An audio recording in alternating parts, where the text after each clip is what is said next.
I'd like to extend my blanket of thank yous to everyone that's here. Thank you, Jared, for being a moderator, and thank you to the student government for hosting this event. I'd like to begin this entire forum by discussing my campaign this week, every single day. My brother and I have had the opportunity to meet one-on-one with over 500 students here on campus this week alone. The first question that we would approach people with was, are you familiar with SGA? What is SGA? And the common response that we got from most, if not all, these students is that they didn't know about it, they knew a little bit about it, and so on and so forth. There are 7,000 students here on campus, and only the tiniest subset of them are somewhat familiar with the student government. The student government has so much power here on campus. They decide so much for us. They decide what fees get raised, what buildings get built, how late the library stays open, so on and so forth. Why is it then that so many students, the 500 that my brother and I met personally with, did not know about student government? SGA should be a representation of all students. There is minimal accountability from the student government to its constituency at this point in time, and I feel that this is a founded statement because I've been able to meet with so many students. Why I want to change this and why I can change this is it because students need to be heard throughout campus on all issues.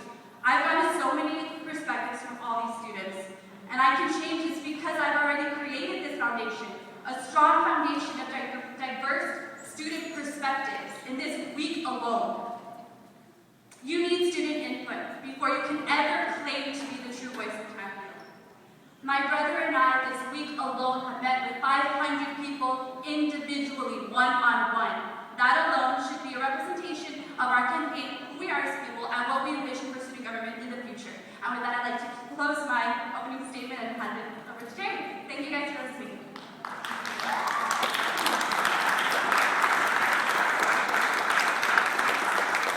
The second candidate for the Vice President position is Mr.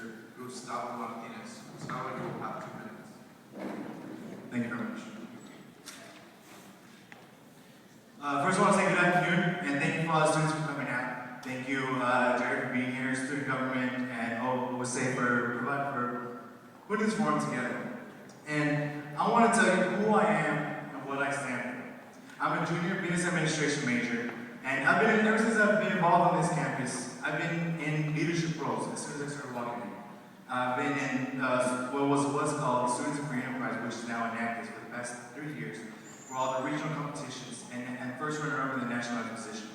For the past 2 years, I've also been involved in the fraternity of Omega Delta Phi, and as treasurer, PR chair, fundraising chair, and event coordinator for the Miss Omega Delta Phi beauty pageant. And what I want to bring to you as the vice president of student government is, I'm blinking out, sorry, excuse me. Oh my God.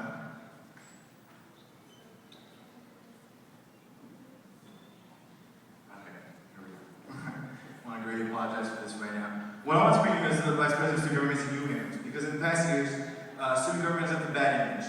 Like my opponent says, that student government, people don't know about it. And what I want to bring a new image. I first want to tell you that I'm not being paid to be here. This is all voluntary. And through my leadership and experience through all the 3 years, not just this week of campaigning, through all the 3 years of me being involved, I've heard the students. I've seen the power of what students can do. Because through students are what driving this university forward.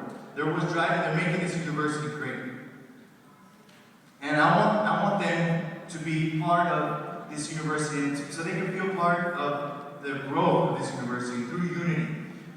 Unity between campus, across campus, unity between students, among students. And as your vice president, with the cooperation of the administration, but more importantly, your support, Thank you very much. The next phase of the forum will include 2 questions. This time, Gustavo will go first, followed by Leslie, and then we will rotate on the second question. The first question is, the role of the vice president requires you to serve as a member of the executive board, as well as preside over Senate meetings. What, in your opinion, will be the expectations of the Senate, and how would you balance both responsibilities? Thank you for whoever asked that question. Well, as far as balancing, everybody knows that time management is essential. So as far as balancing it out, I will make sure my time is available for each of them.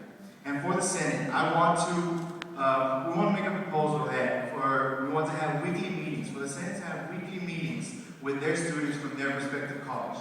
We want to have them and in those meetings, we want to have students give ideas, concerns, and their problems, and to answer questions.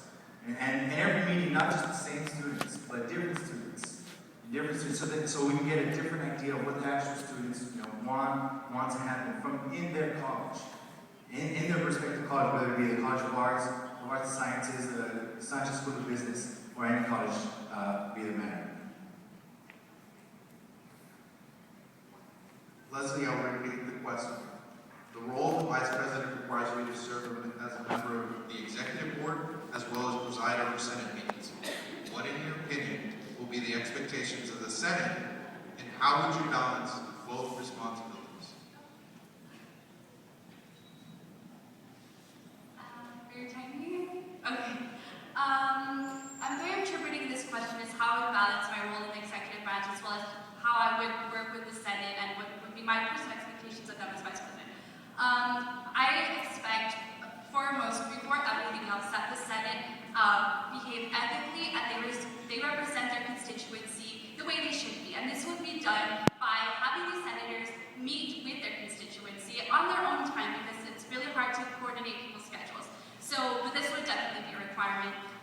As far as balancing my role with the Senate as well as my role in the executive branch, I don't see that being too much of an issue because obviously you have to work with the executive branch, and I'm actually looking forward to working closely with each of the members of the executive branch, and that can be done, that can be scheduled when the time allows. And thank you for whoever asked that question. Thank you both.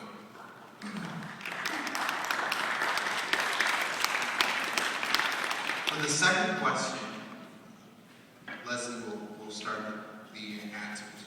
So Leslie, what is your vision for TAMU? And how do you think in your role as Student Government Association Vice President, you can accomplish that vision?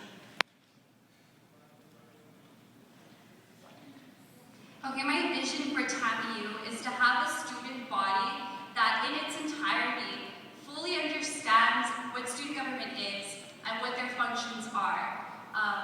I really expect this because if every student has their voice in their student government, then every student essentially should feel confident in their school. I mean, right now people don't even know what's going on all over campus, and that's a really common complaint, and it's really upsetting. I want everyone to be happy. I want everyone to feel confident in their student government, that they're being represented when it comes to the student government interacting with administration, and as well as increasing the student government's role in making TAMU well known in the community, because TAMU does have a lot of power on campus, and I would really like to see TAMU become an integral part of the community because we are such a large college in this city. Thank you.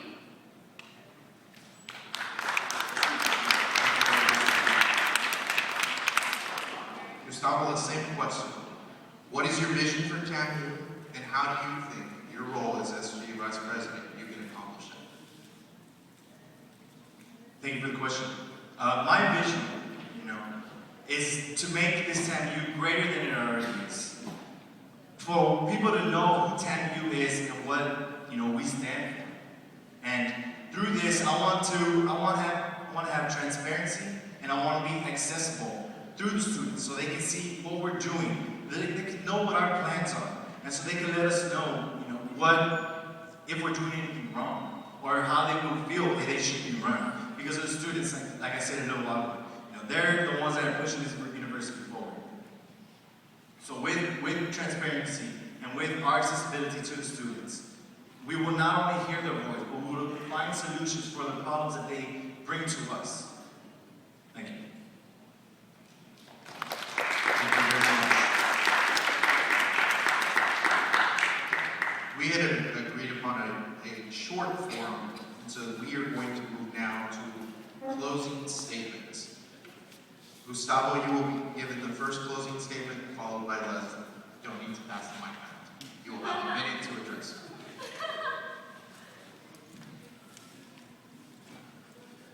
So far it's been a great forum. I want to thank everyone once again for coming out, Jerry for being here, Myra for being here.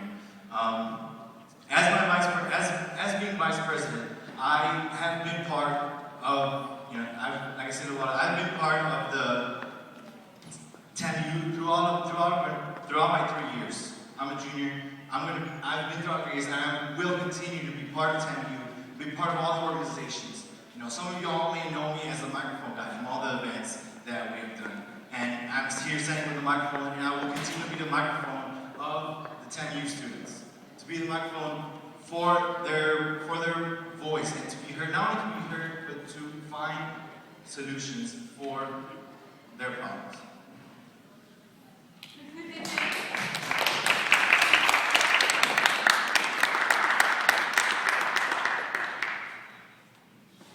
Okay, so this is my closing statement. I can stand here and talk to you about all my experience in all the organizations that I've been in. I'm sure a lot of people here already know me for which organizations I've been a part of, and so on and so forth.